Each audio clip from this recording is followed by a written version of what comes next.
আমরা যারা শিক্ষিত সমাজ আছি আমরা সকলেই কাউকে না কাউকে মোটিভেশনাল স্পিকার হিসেবে ফলো করি, তাদের উপদেশ অনুসরণ করি, মান্য করার চেষ্টা করি, সেই মতো কাজ করার চেষ্টা করি যে অমুক মোটিভেশনাল স্পিকার তার লেকচারের মধ্যে এইভাবে চললে, এইভাবে কাজ করলে হওয়া সহজ, খুব দ্রুত সাকসেস হওয়া যায়। তো আমরা ওনাদের কথা মতো চলার চেষ্টা করি, পরিশ্রম করি। আসলে সত্যি বলতে আমার কাছে যেটা মনে হয় যে যারা আসলে পরিশ্রমের মাধ্যমে সফল হয়, হ্যাঁ সফল হন, তারা কখনো এভাবে বক বক করার টাইম পান না। তারা পরিশ্রম করতে করতে সফল হন এবং সেই পরিশ্রমের মধ্যে অভ্যস্ত হয়ে সেই পরিশ্রম দিয়েই তার জীবন আচরণ পরিচালনা করার কাজে তিনি ব্যস্ত থাকেন।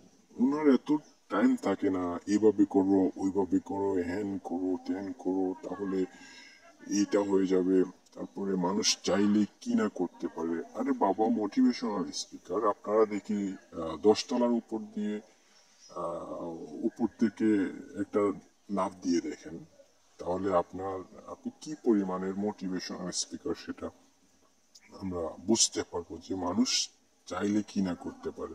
10 তলা থেকে লাফ দিয়ে দেখান, তাহলে এই কথাটা বিশ্বাসযোগ্য বলে মনে হবে। আচ্ছা, যেটা বলছিলাম, তো ওনারা অনেক ধরনের স্বপ্ন দেখান। আসলে ওনারা যে কথাগুলো বলেন, যে বক্তব্যগুলো দেন, আমার কাছে সেগুলো নিছক কিছু গল্পের স্ক্রিপ্ট মনে হয়। এগুলোর আসলে বাস্তবতা নেই বললেই চলে। আপনি তখনই মোটিভেশন পাবেন কার কাছ থেকে, যেমন ধরেন একজন কৃষক কাজ করছেন মাঠের মধ্যে, রোদে বৃষ্টিতে ঝড়ে ফসল ফলাচ্ছেন।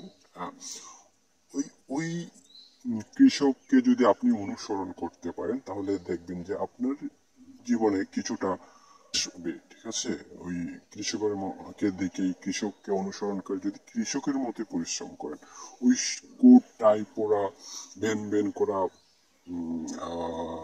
মিনিস্টারটার, সরি হ্যাঁ মিনিস্টারটার যে মঞ্চে গিয়ে বক্তব্য শুনে এই মোটিভেশন পাবেন না।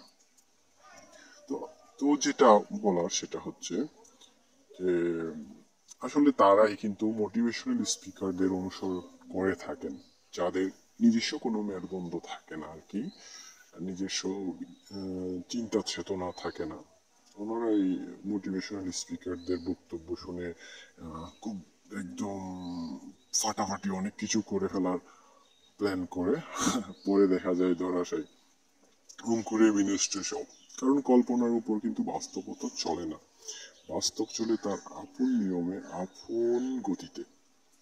তো সেখানে নির্ভর করে এক পরিশ্রম, সৌভাগ্য।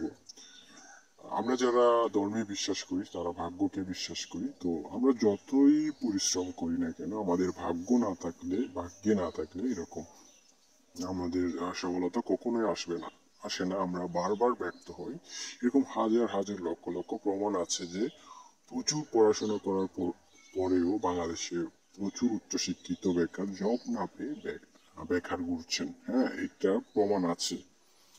তো ধন্যবাদ, সবাই ভালো থাকবেন।